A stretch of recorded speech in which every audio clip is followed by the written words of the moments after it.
Hello students, welcome to my YouTube channel Kharkwal classes. Students, उम्मीद करता हूँ आप सभी व्यस्त होंगे, स्वस्थ होंगे और मस्त होंगे। स्टूडेंट्स, आज का टॉपिक है वर्बल रीजनिंग का अल्फ़ाबेट टेस्ट है स्टूडेंट्स आज, है ना। देखो, वर्णों के समूह को वर्णमाला कहते हैं। अंग्रेजी वर्णमाला में वर्णों की संख्या 26 होती है। इसके अंतर्गत अभ्यर्थी को एक निश्चित कथनानुसार वर्णों की स्थिति के बारे में पता लगाना होता है। अंग्रेजी वर्णमाला की स्थिति के अनुसार यदि बाएं से गिनने को कहा जाता है तो हम बाएं की तरफ से गिनना प्रारंभ करते हैं, अर्थात ए से गिनना प्रारंभ करते हैं। ठीक है स्टूडेंट्स। परंतु जब दाएं से गिनने को कहा जाए तब हम दाएं की तरफ से अर्थात जेड से गिनना प्रारंभ करते हैं। ठीक है। वर्णों का वर्णमाला के क्रम में बाएं से स्थान संख्या का मान याद रखना बड़ा कठिन काम है, इसलिए EJOTY सूत्र को याद रखना अत्यंत लाभकारी है। ये सूत्र होता क्या है स्टूडेंट्स, देखिए आप और से। ठीक है। जो ई होता है वो 5वें नंबर पर होता है स्टूडेंट। कैसे 5वें नंबर पर होता है? देखो, पहले नंबर पर होता है ए, फिर बी, सी, डी, ई। ऐसी जे होता है 10 नंबर पर, ओ होता है 15वें नंबर पर, टी होता है 20वें नंबर पर और वाई होता है 25वें नंबर पर। ठीक है स्टूडेंट्स। कहने का मतलब ये है, अगर आपको कोई भी वर्ड पूछा जाए तो आपको उसका नंबर कैसे पता चल जाएगा?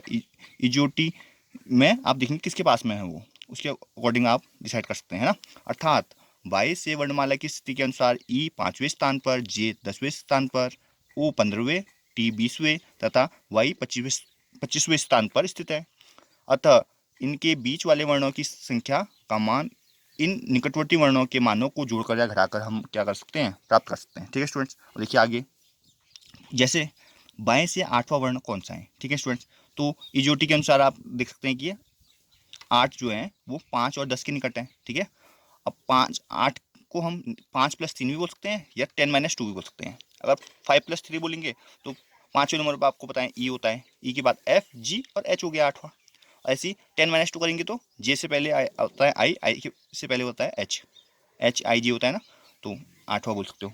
ठीक है स्टूडेंट्स। अब देखिए आगे, अर्थात दोनों ही स्थिति से बाएं से 8वां वर्ण H प्राप्त होता है। साथ ही 7 वर्णों का वर्णमाला के क्रम में दाएं से भी स्थान संख्या का मान याद रखना बड़ा कठिन है। ठीक है। अब दाएं की बात कर दी है, इसके लिए बगल कव BGLQV बगल कव सूत्र वर्णों के स्थान संख्या को याद रखने में मदद करेंगे। BGLQV, बी है 25वें स्थान पर, जी है 20वें, एल है 15वें, क्यू है 10वें और वी है 5वें स्थान। ये दाएं से स्थान है स्टूडेंट। ठीक है। अब देखिए आप, अर्थात दाएं से वर्णमाला क्रम में वी 5वें पर, क्यू 10वें पर, एल 15वें में, जी 20वें और बी 25वें स्थान पर हैं। अतः वर्णों के स्थान संख्या मान निकटवर्ती संख्याओं के मानों को जोड़कर या घटाकर प्राप्त कर सकते हैं। ठीक है स्टूडेंट। अब हम देखते हैं कि कैसे हम दाएं से हम ज्ञात कर सकते हैं किसी नंबर को, है ना। देखिए, जैसे क्वेश्चन है, दाएं से 13वां वर्ण कौन सा है? ठीक है। तो बगल का सूत्र से यह स्पष्ट है कि 13 के 2 निकटवर्ती अंक हो सकते हैं स्टूडेंट्स। कौन सा? 10वां और 15वां। ठीक है। 13वां कैसे हो सकता है? 10+3 हो सकता है एक तो, ना, QPON, है ना, N हो गया। और यहाँ पर 13वां ऐसे भी आ सकता है 15-2 से, LMN होता है ना। ठीक है। तो Nवा हो गया। ठीक है। यहाँ दोनों ही अवस्थाओं में दाएं से 13वां वर्ण N ही प्राप्त हो रहा है, नहीं हो रहा?